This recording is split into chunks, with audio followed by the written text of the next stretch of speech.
Hey guys, I want to welcome you back to another episode of Pistons Talk Podcast. Today I'm joined by a very special guest, Stephen Cameron from Orlando Magic HQ.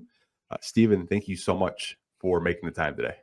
Yeah, absolutely. I'm always excited to talk a little bit of Magic basketball and Magic versus Pistons. Let's go. I mean, that's going to be fun. Two young up and coming teams. I'm excited to chat with you. Thanks for having me. Yeah, I feel like every time we play each other, something just drastic happens. We were talking earlier whether it's like Killian Hayes, Mo Wagner fight.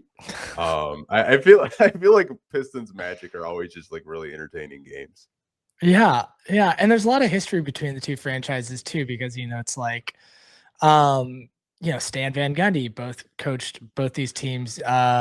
Tobias Harris was there. We did that trade for Brandon Jennings. All sorts of just randomness. Cole Anthony crashing into Jaden Ivey last year. There's just like a bunch of connection points to both these teams. And they're both young, up-and-coming teams in my perspective. Cade Cunningham is a superstar. Paulo and Franz, my opinion, both, up there as well with their trajectories. So I'm excited, man. I think these are both going to be teams that the league is going to have to deal with for a while. And, both started a little rocky, both taking the losses to the Bulls this year. But let's get into it, man. I'm psyched. Yeah, I mean, as soon as I saw that the Bulls were 3-0, like the loss didn't feel as bad. I was like, maybe the Bulls are legit this year. Maybe this is the year. ESPN posted something positively about them this morning about like 5 players having double-digit scoring. So it's like, all right. Well, if they're getting good ESPN attention, they must be doing something all right. It would be so Bulls to actually be good when this draft class is loaded. It would just be so Chicago Bulls behavior to actually be good this year in a weak in Eastern Conference. Be picked 12th. Man, that's hilarious. I did want to recap your guys' offseason. I talked about it a lot because as soon as you guys made the Desmond Bane trade, I was like, okay, that's a lot to give up. But then I had to kind of take a step back. I was like, where they're at, I think upgrading from Desmond Bane to KCP is just a great trade for you guys. But what did you like about that trade from your perspective? Desmond Bane represents a point guard or a shooting guard, a guard in general that the Magic just have not had. They haven't had a guard that is more than, in theory, like a 3-and-D style of guard, right? Where Desmond Bane is someone who can catch and shoot at an elite level. He can do pull-ups at an elite level. We haven't really had a guard that could do pull-ups. Like Cole Anthony had that a little bit, but not nearly. We all know Cole Anthony is a pretty streaky player, right? So like there's levels to the ability of pulling up and just sidestepping into a 3 on the 3-point line, after a closeout or something like that. He's also someone that can attack the basket off of closeouts, and whether it's attacking the basket or making a smart pass. I think the last 2 years before here, he averaged like 5 assists per game. Like he's a good passer. So just finally having that guard that could be a 3-level scorer. He's got a good mid-range and floater to him. He can attack the basket and finish well around the rim. And obviously we all know him as a 3-point shooter, one of the best in the league in that area. And the Magic just haven't had that threat in ages. Like, let's think about it. He replaced Kentavious Caldwell-Pope, who was a, 39-40% 3-point shooter before he came to the Magic and drank whatever water was in Orlando and made him forget how to shoot. But before that, it's like, even that though is like mostly, catch and shoots at like 4 attempts per game, right? So you just don't really have that much of a dynamic scorer. Jalen Suggs is the most dynamic type of scorer guard that they've had in the starting lineup in years. And so it's nice to finally give, a real threat for kickouts and playmaking next to Paulo and Franz in the guard position. And I feel like we're in this time where, yes, there's a lot of teams going to these like jumbo sized wings that can play make, but you still need a scoring threat at the guard position. And we just haven't had that as a team. And it's nice to finally do that. And then, when you're looking at a Magic roster where they've been one of the worst 3-point shooting teams in the league for years, years, they've just been like historically bad. I think they put up numbers worse than like a 2012 team, which was pretty bad last year.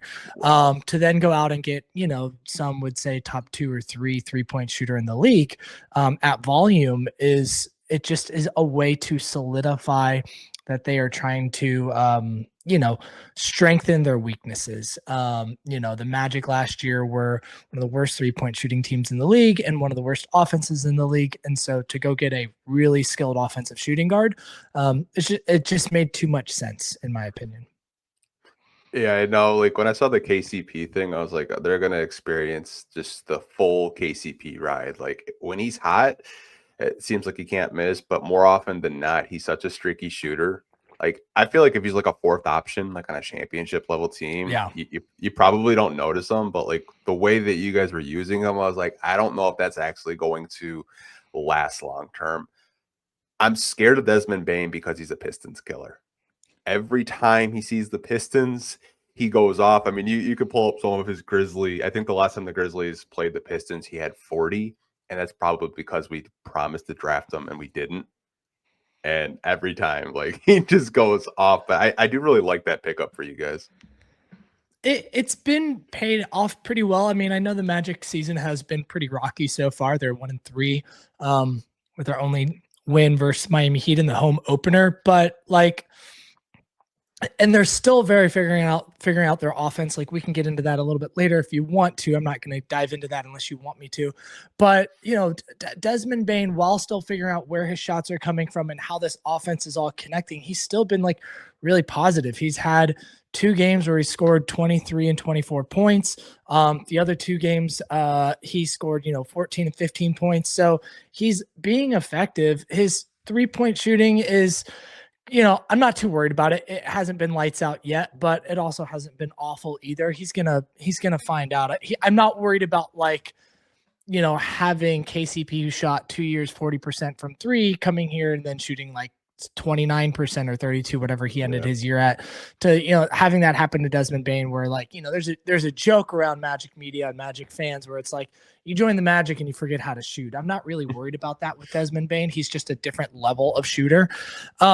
But he's been a really good fit so far. He is providing a lot of, good playmaking dynamics. And the Paulo Bane pick and roll, if they were to just run that 40 times a game, that would be insane because it's got so much potential to be so nasty. And it's had some really good success and good looks at the rim for either one, whoever is the receiver of the pick and roll. And so I'm looking forward to just seeing how he continues to mesh with this team. And hopefully their offense just gets a little bit more sorted out. Granted, they just put up 124 points. So last night versus the 76ers. So maybe the offense is okay. And it's some other aspects of the team on why we suck. But we can get into that if you want. I definitely do want to kind of dive into that in a little bit. So they're in the draft. Obviously, like you guys have taken a lot of players here locally. So when you guys were up the draft, I was watching with a buddy. I said, they're either going to take Danny Wolf or they're going to take Jace Richardson. You ended up taking Jace Richardson. What have you liked about him so far, whether it was a summer league or if he has gotten any clock so far this season? Yeah, so he got a little bit of playing time the game before versus Chicago. He got a little bit of playing time versus Chicago. And so what I like about him is they just doubling down on their needs of adding more playmaking in the guard position and adding shooting, right? So Jace Richardson, outside of having ties to his father who played for the Magic too, he's just a young player who, elite shooter in college, and the Magic, again, not a good shooting team up to this point. We have to continue to address that weakness. You grab that. A guy who is small, he's like 6'1", but he tries pretty well on defense, and you need that in small guards. Like if they're not going to put effort in there, they're just going to get eaten alive. And he might get eaten alive in general, but having a guard that puts effort into the defense, even if they're going to be a weakness there, is better than just getting eaten alive. Like we've seen in Tyus Jones recently, who I think has been giving some effort, Tyus, but it just hasn't really translated to anything because he's just that bad. But the other nice thing about Jace too is he's a really good finisher. He was an elite finisher Mhm. at the rim in college, and he's got the ability to not only be a good shooter, but be able to take the ball, drive to the basket, and have a really nice finish around the rim. And we kind of need more of these guards that can do multi things, right? Like if he's replacing Cole Anthony and kind of just doing everything that Cole Anthony did at a more consistent level, that's a really good place to be. But I think he could potentially even be better than that Cole Anthony role, where he's more consistent as a 3-point shooter and has more of a finishing package. But granted, Cole, I don't know. I think they're very similar players, and I hate to use them. It's just as a comparison, but it's kind of who he's replacing. And, Mhm. Cole was good when he was awesome, but when he wasn't good, it was really, really bad. And so it's can Jace just be that middle ground in between the two? I thought it was a really good pick though, doubling down on offense and doubling down on playmaking. And that's what the Magic need for a team that again has been in last place or second to last in offense for years. So, and 3-point shooting. So he's a welcome sight to the team. He's been awesome. He had a really, really phenomenal preseason. He went off in every single game.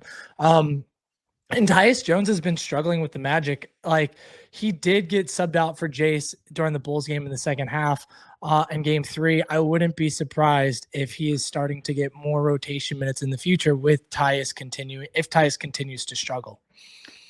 I know he was a really popular name. I know here locally, apparently we offered him a lot to come here and he went to Phoenix. So I was really interested to see how he did fare in Orlando, but it sounds like he's kind of struggling a little bit with you guys. Is it maybe just, you said defensively he's getting cooked? Does he just not look comfortable out there, you think? I think it's more like a team-wide issue right now. So the Magic went from being one of the slowest paced teams to one of the fastest paced teams in the league. In the last couple of, this season, they're really, really trying to run. And I just think it's a big adjustment for this roster. And also Tyus is being asked to play multiple roles right now. He's not just the second unit point guard. He's filling in pretty heavy when Suggs misses a back-to-back, or with Suggs still being on a minutes rotation, a minutes restriction. He's having to play more with the starters. And I think they're also just asking him to play in a style that he hasn't really had to play as often, where with Tyus right now, they are asking him to be a little bit more off ball instead of on ball running pick and rolls. He's being asked to kind of just be more of an off ball threat. And that just hasn't really been translating very well. I hope the adjustments we see with him going forward is being a little bit more of a balanced on ball player next to Anthony Black and, building some connections with one of the big forwards and doing some pick and rolls together. A Mo Wagner, Tyus Jones pick and roll would be really fun. Both of them can stretch the floor from 3. Both of them, in theory, can attack the basket. I just don't think he's being put in the best position to be utilized to utilize his strengths right now. And also I just think he's started the year a little bit on a cold streak with his catch and shoot threes, where I think up to this point he was shooting 40-45% on catch and shoot threes. So a little bit of, hey, did you drink the water in Orlando and forget how to shoot? And also just maybe coach not utilizing him in ways that he's been more comfortable in the past couple of years as a little bit more of a primary ball handler. Yeah, I think he'll heat up. I mean, I don't know about you, but I feel like fans are really excited for basketball season to come back. But when our teams lose, the sky is falling. Yes. I did a post game show last night, and they're like, "Yeah, we're not making the playoffs." I'm like, "We're 2-2. We were 0-4 last year at this point. Let's pump the brakes a little bit, you guys. Let's chill." Yeah, no, our fan base is going crazy right now. They're ready to fire our coach. I saw that. I was like, "Okay, you're 1-3. You're playing a much faster pace style." Because I saw, I was like, "Oh wow, they're actually scoring more, but they're giving up just as many points as they're scoring." So maybe it's something that they're trying to implement. Do you feel, because I felt like last year you guys were more of a slow pace half court team? Do you think the adjustment period of playing more fast in transition is the reason why the Magic are struggling so much this season? Yeah, I do. I'm blaming everything on just still getting used to the new system, because it's not just faster pace, it's a new offense altogether. They hired Joe Prunty to join the coaching staff and lead the offense this year, and he implemented a new system that is including a lot more ball movement, a lot more off ball movement with players, more cutting, more pick and roll and screening, and then also just like getting out and transition a lot more. And I think like organically, Paulo is one of those players that likes to slow things down. You're integrating not just like a new player, but like a very important new player in Desmond Bain. He's not just like the seventh guy in the rotation that has to get figured out. He's like the second or third most important player on the roster right now. And they're trying to figure out like ways to best utilize that. I was a psychopath and watched the replay of the Magic playing the 76ers last night. And I was specifically watching offensively to see how it did. And I even did a film breakdown for our Patreons on Jalen Suggs game last night. And I think the offense is going to be okay. Like they have scored over 100 points in the 4 games that they've played. They have also, I mean, they just put up 124 points versus the 76ers last night. Again, they were pretty banged up. The 76ers didn't have like their full roster and stuff like that. So it's, you can praise that as much as you want, but for a Magic team last year that like it was a big deal when they scored over 110 and they have 2 games over 120 right now and 4, like that's a pretty big improvement and a pretty big adjustment for them to have to get used to. And it seems like most of the problems with this offense right now is just their like communication and timing, right? They're having a decent amount of turnovers. Like passes just not being super crisp yet, or like in the right spot, or a little early, or maybe like, there was this moment during the Bulls game where like Anthony Black had the ball on a fast break and he was anticipating Wendell Carter to cut to the basket, but instead Wendell Carter faded to the 3-point line. And it's just like little things like that. So Anthony Black ends up throwing a pass to the camera guy, right? Like behind the basket where, because he didn't get the cut that he wanted. So like little miscommunications there.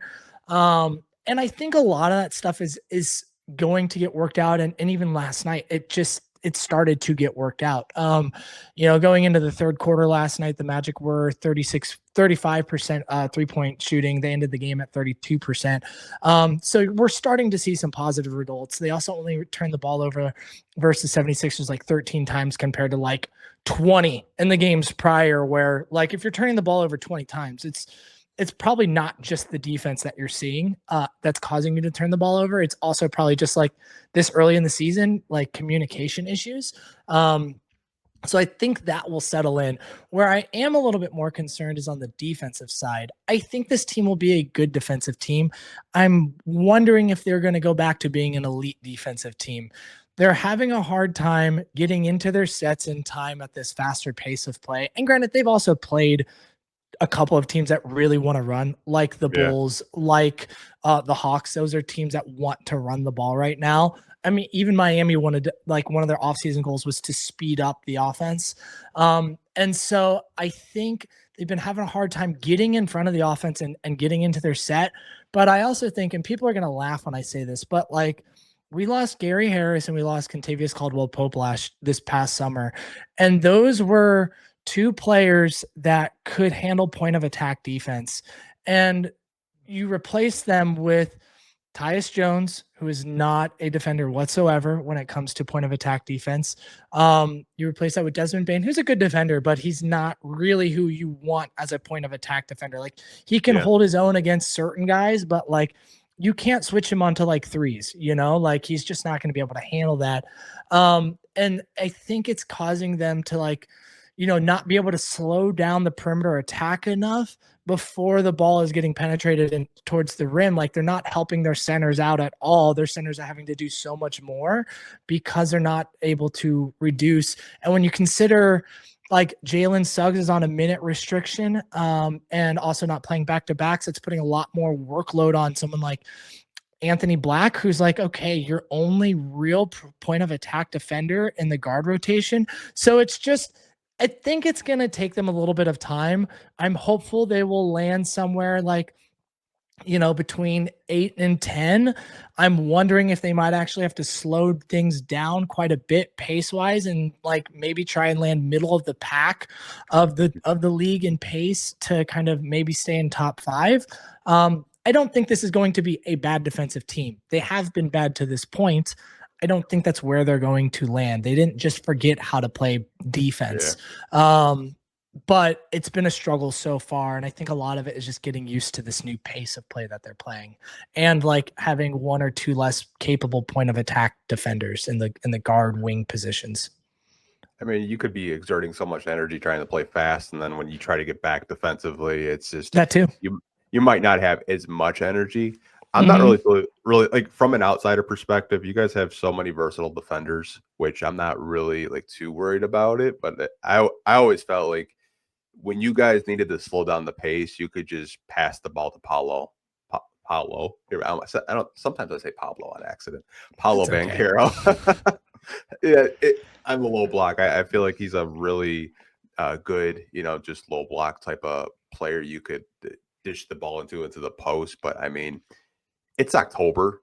I think a lot of teams right now are struggling, and the teams that aren't struggling, like San Antonio and others, they might come back down to the reality a little bit, because I feel like some of those teams that are still undefeated, they're just playing like unreal, and some of the shots have been like some of the San Antonio games I've watched. I was just like, man, they've just been like really, really hot, and they don't know how to guard Victor, and everyone's just like wide open.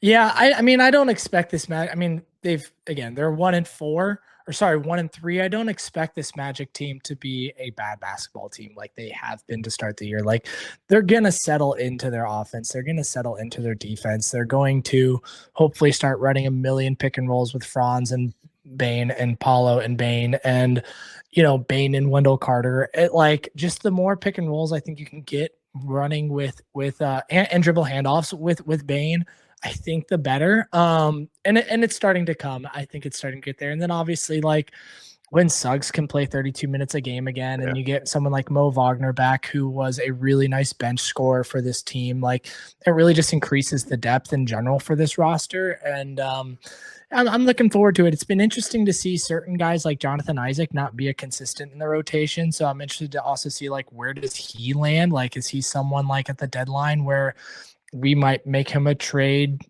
like a trade candidate to, see if we can get something from him if he's getting out of the rotation. Like during the 76er game last night, they played rookie second round pick, super raw Noah Penda in for Jonathan Isaac in the first half. And like, it was a little surprising to me. I didn't expect it, but also Jonathan Isaac has had a pretty rough start to this season so far.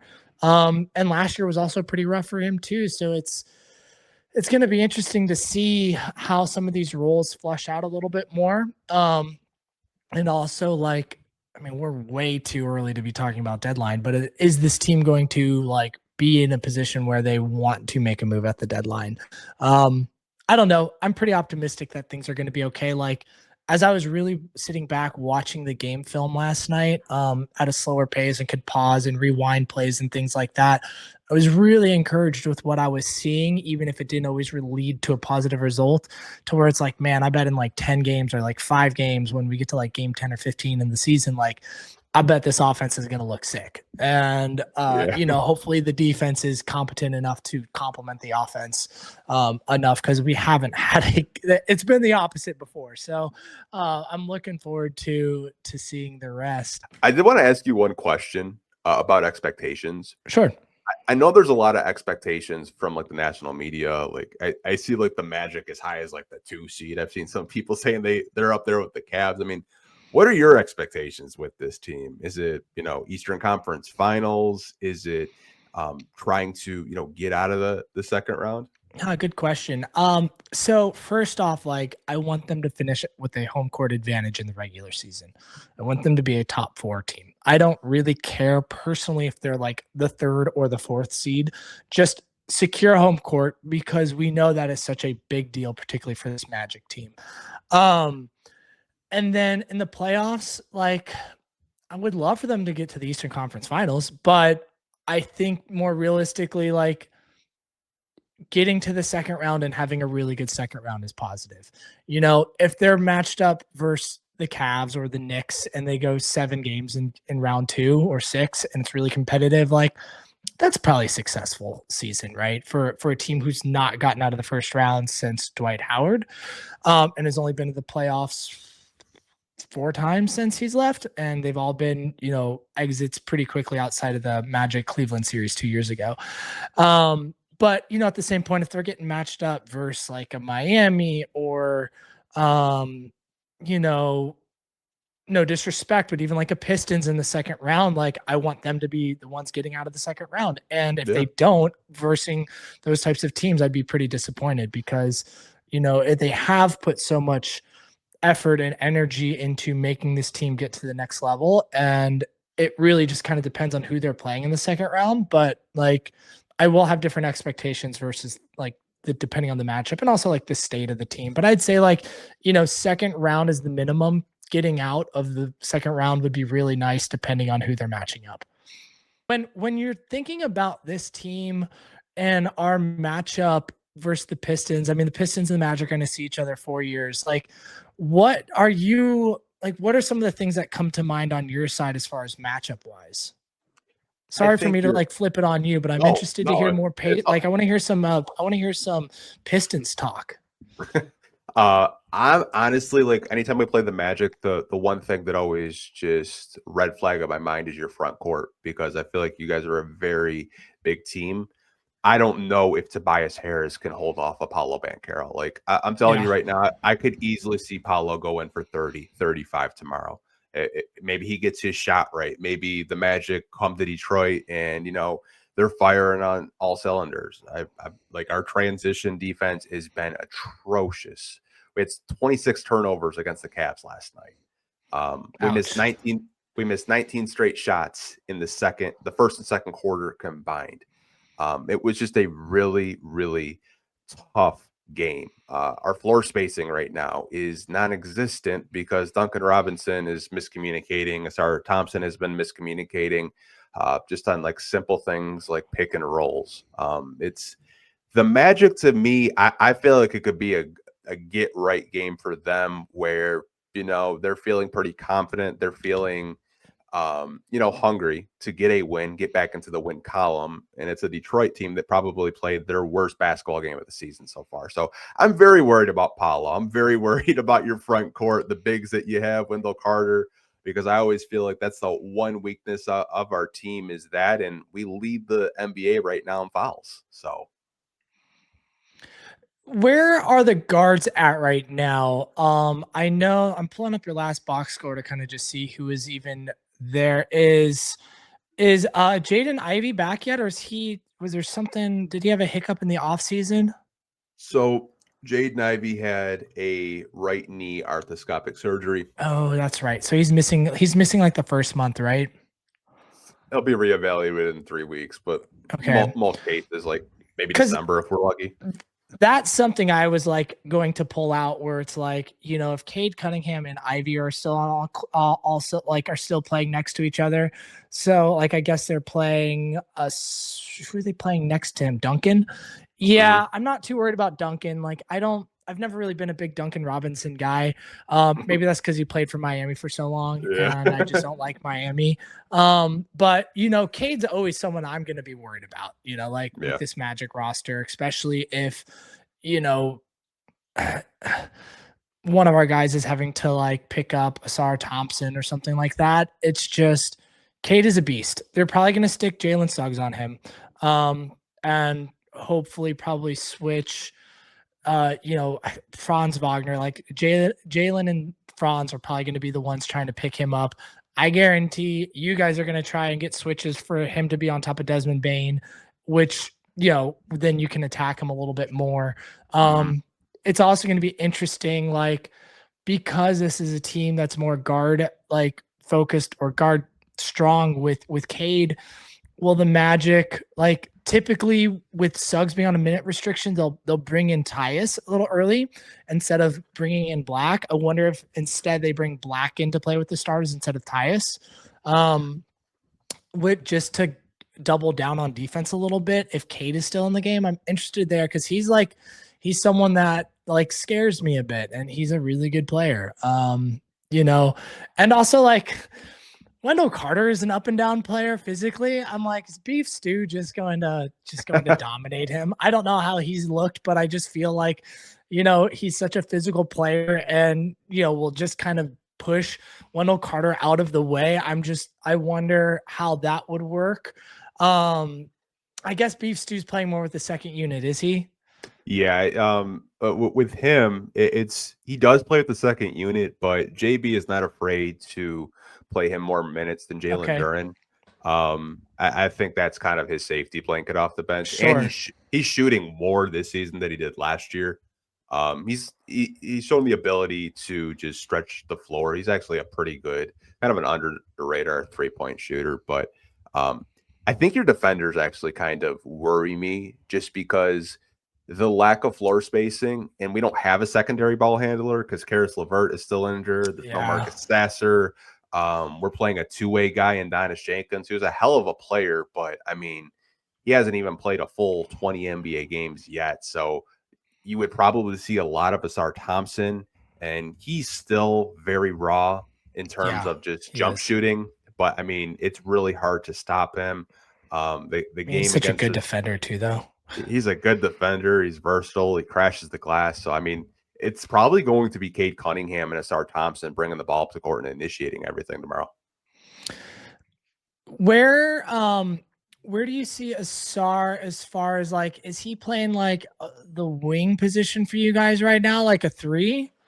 Where is he kind of fitting into the rotation with Duncan Robinson?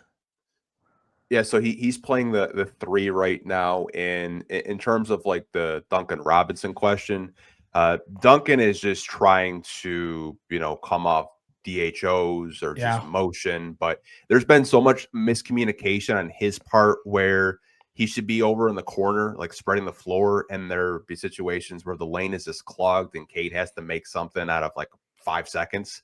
Our floor has not been spread at all. It's actually been really clogged to the point where Pistons fans are like, we started 2-1 under the Monty Williams era. Like, are we going to lose 28 straight games again? I wonder if the Magic are going to try and like put Bane on Robinson. I know there's a pretty decent height difference there, but like you guys are just tall in that starting lineup. Asar Thompson, Cade Cunningham. Like Cade is probably your shortest guy there, and he's like what, 6'4", right? 6'6". 6'6". Yeah. Because I think Robinson's about that height. Asar's about that height.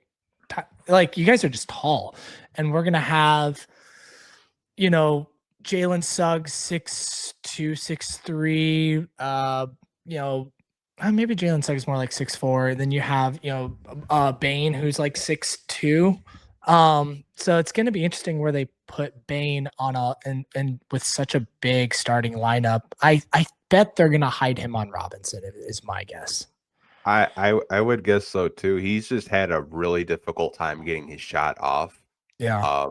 I feel like with him, he needs like a perfect screen just to shoot. And we have not been setting the best screens for him to get his shot off. He's often just passing the ball back out to Cade or to Ever. I mean, like we didn't even have a ball handler. I mean, we had Isaiah Stewart and Jalen Duren bringing the ball up to court yesterday. And I was just like, yeah, this game's going to get ugly quick if we don't have a secondary ball handler. Well, if we play defense like we did last night versus the G League 76ers, you guys won't have a problem getting good looks. Oh, man. I feel we like just let them shoot lights out last night. It was ridiculous. I feel like both of our teams really need a get-right game tomorrow.